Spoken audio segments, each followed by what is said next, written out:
Keira Miller, who is a senior conservator in Textile Display, will talk about a K-pop pose for tiny clothes, next level Fosshape.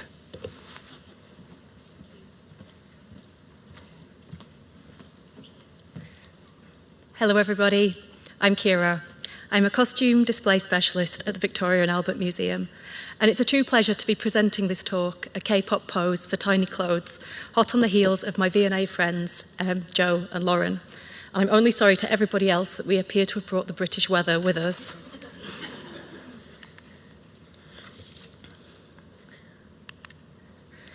So a great thing about working at the V&A is there are always a million things going on at once. So while theatrical tricks and musicals fascinate visitors in the theatre galleries,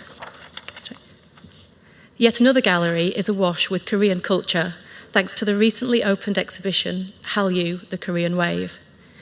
Tracking South Korea's rapid evolution from war-torn nation of the 1950s to the global powerhouse it is today, the exhibition takes a close look at the sweeping phenomenon of Hallyu and how the world is falling for South Korea's exports of phones, film, food, fashion, beauty products, and most importantly for this presentation, pop music.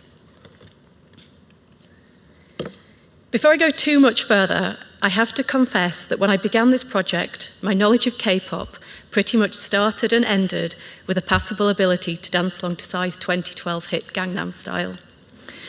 But even I'd begun to notice that K-pop is having a moment, with idols attracting attention and headlines worldwide. BTS visited the White House earlier this year, speaking out against Asian-directed hate crime, while Blackpink are rapidly chasing the title of biggest girl group in the world, following huge interest in their Netflix documentary. For those of you yet to catch the K-pop bug, K-pop is generally characterized as a genre that mixes a number of different music styles, including pop, rap, and hip-hop, with performances often including rigorous synchronized dance routines and visually impressive outfits, as you'll soon see. In the decades since the aforementioned Gangnam Style became the first video to top 1 million views on YouTube, K-pop has continued to attract huge fan bases globally, thanks to spectacular stage shows, frenetic and highly stylized videos, and an extraordinary output on social media. But with neither of the K-pop bands I'd heard of lending to the exhibition, I was gifted the opportunity to dive a little deeper into the world of K-pop and get to know a few more of its idols. While G-Dragon is my new all-time favourite, today I'm going to be talking about garments worn by four-piece girl group aespa in their Next Level video, and how I went about bringing some attitude to their mannequins. Now I'm going to show you just a short taster clip here so you can get an idea of what was coming my way.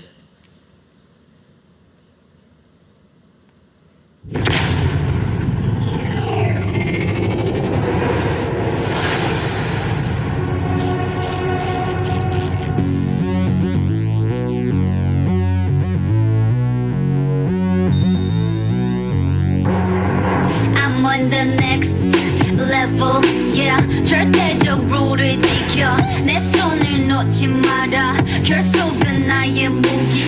광야로 걸어가 알아 내 home ground. 위협에 맞서서 제껴라 제껴라 제껴라.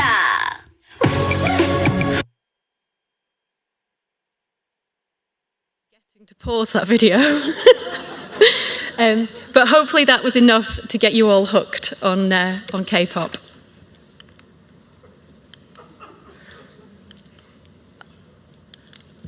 Let's see if we can move this along. Oopsie, that's not what I wanted to do. So the girls wear at least 5 different outfits each in this video. And it was extremely late in the planning process when we discovered we would be borrowing these garments as worn at the opening of the video. Despite being sent a handful of photos, the measurements we received related to the physical space the garments inhabited when laid flat, rather than dimensions relating to how they might fit onto a body. With half of the textile objects arriving less than 4 weeks before installation, I didn't have the luxury of being able to order figures to fit the garments, as might be our standard practice. Instead, I needed to start thinking of an educated guess at sizes, probably super slim and not too tall, while keeping in mind the curator's specific desire not to have straight, unposed figures. And of course, the only fiberglass figures available in a small enough size were exactly what the curator didn't want, straight and unposed. Traditionally, this need not be a problem, since we often work with mannequin manufacturers to break and reshape figures to achieve the poses we need, as Lauren has so beautifully explained, and as you can see in this example from the Mary Quant exhibition. However, this process is time-consuming and generally requires accurate toiles or object replicas. With the objects arriving so late, this sadly wasn't an option. Another option might have been to custom build figures from Fosshape, as we did for this cycling outfit for V&A Dundee.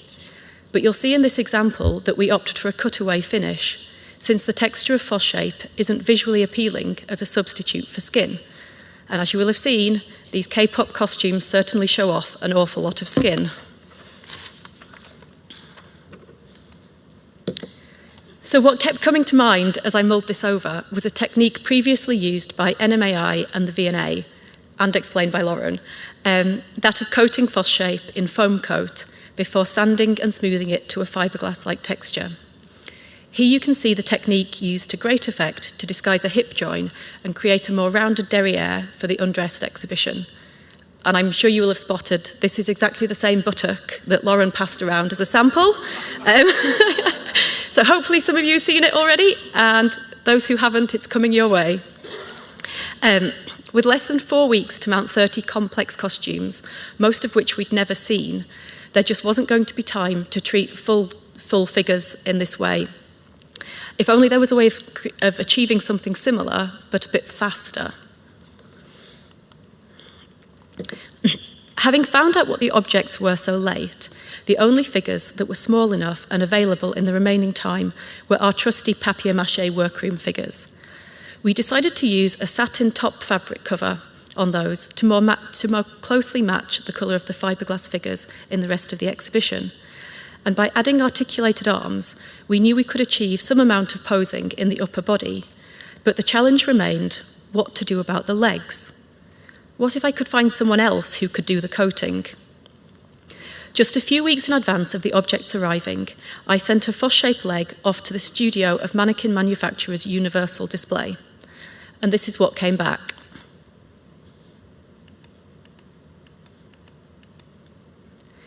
So this is a Fosshape leg coated in polyester resin. While not instantly appealing, we've affectionately been calling this the snot leg, the finely finished areas had exactly what I was looking for, the smooth finish of fiberglass. With Adrian at Universal reassuring me that the fine finish could be achieved throughout, and that it could be spray painted just like ordinary fiberglass, I decided to take a gamble. And this is where I get to add to the circulating samples, as I brought along the arm prototype which accompanied the leg.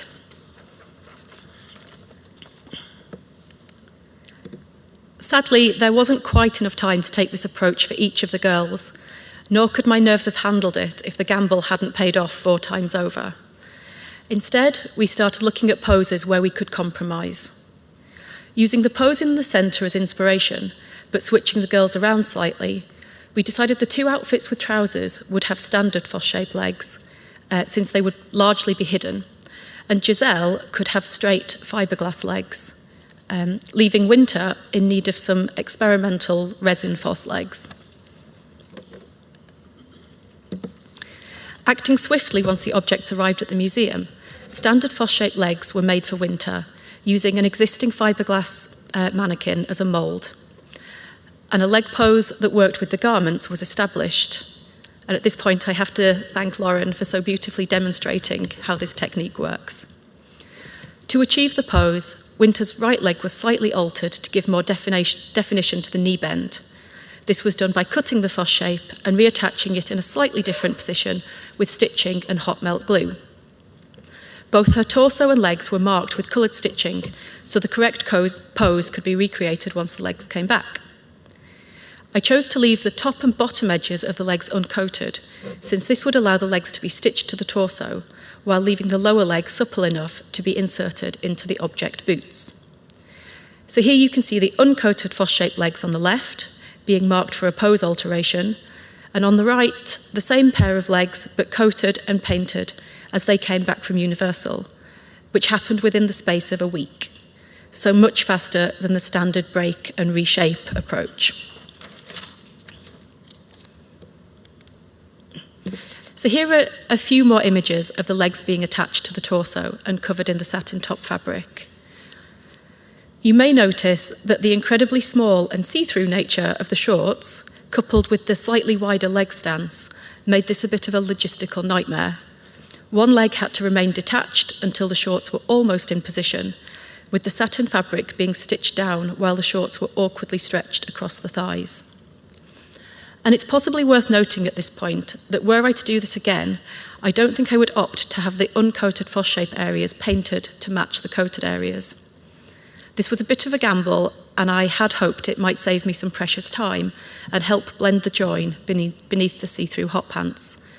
But the fabric of the hot pants really caught on the painted surface, so the Fosshape areas ended up being covered anyway, and the painted finish made the legs slightly harder to stitch into than I might have liked.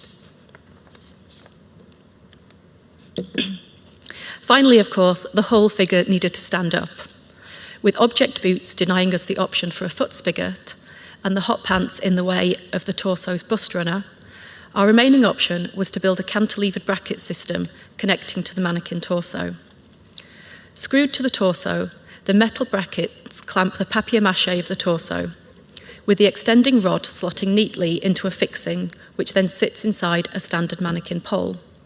Thankfully, I didn't have to do this bit because we really were running out of time, and this was fabricated by our in-house project technician, James McNeff. So just to finish off, here are all four of Esper, all displayed on the same type of torso, but Ning Ning and Karina have Fosshape legs, Giselle has fiberglass legs, and of course we have Winter with her hybrid resin Foss fiberglass look legs, which did end up looking exactly like fiberglass. Thank you for listening. I look forward to your questions.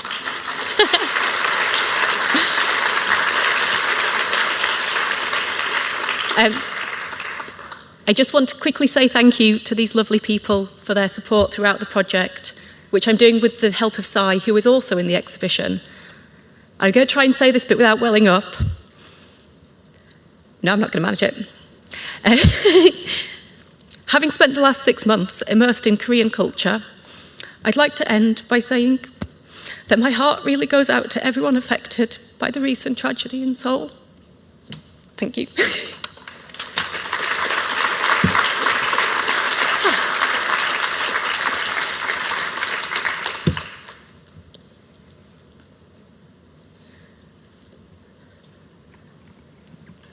Thank you so much for your talk, Keira. Can you tell me what, oh my gosh, I abbreviated the question. So you said the painted legs had to be covered. What were they covered with? So they were covered with, so the torsos are each covered in the visible parts of the torso are covered in a satin fabric, which was a similar colour to the fiberglass. Underneath that, there's a layer of cotton jersey, which is the barrier layer between the polyester wadding and the object. So the top parts of the legs were covered with a layer of jersey, and then over the top of that, there was also the satin top fabric. With a different object, that might not be absolutely vital, but it was because the hot pants were see-through, and I needed to find a way of blending the colour, essentially. I'm guessing that didn't add much to the girth. It's thin enough. It was just about thin enough. I think in future, I would probably, when I was hardening the Fosshape, I think I would try to get a slightly finer or flatter edge, just as a way of kind of buying more space for different layering that you might need to do. It was very, very experimental and done incredibly quickly. It looks great. Thank you. Yeah, thank you. So I had a question. So besides your working mannequins, do you keep a large stock of posable mannequins, or do you work from a case-by-case basis in terms of display? We do have a running stock of mannequins, and the mannequin store is it's my baby, really, although it's slightly messy at the moment. So we try to focus on keeping less and reusing more. So we focus on keeping mannequins that we can reuse for as many things as possible. When we overhauled our store a few years ago, we found that there were lots of very bespoke mannequins that had been made or adapted for very specific objects, but then had languished in the mannequin store for over a decade. And of course, whenever they kind of come up again, those objects come up again, that's not the type of mannequin that's wanted, because design kind of choices have moved on. So we do tend to focus on keeping things that could be adapted for a number of different things. That's not to say that projects don't come up where, as Lauren explained so beautifully with sateen, we need something that is very much bespoke. The hope would then be that those things would move maybe from a temporary display into a permanent gallery at some point. If you ever want to come and visit the mannequin store, I love doing tours.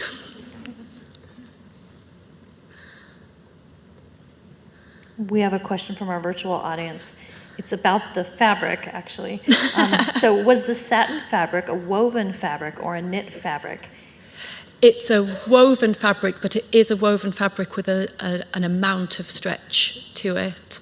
And I'm really sorry that that's a virtual question, because I did bring a sample with me in case anybody really wanted to have a look at it. But I'm very happy if anyone wants to email me and I can pass on the supplier details. The fabric was slightly hard won because Brexit has made it very difficult for us to buy things from Europe. So I have tons of it as well if anybody needs any.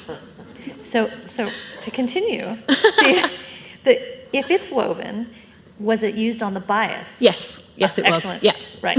And then what is the fiber content of the satin fabric?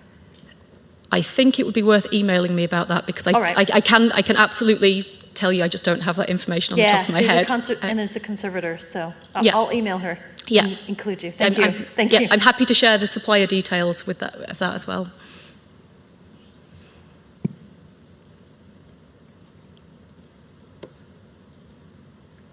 Also, thank you to all three of you for passing around the samples. These are really, really nice. The buttock's made its way back, I see. Yeah, it's perfect, but it's perfect. Yeah, it's a perfect thing, because, you see the picture, but to actually feel the thing is really important.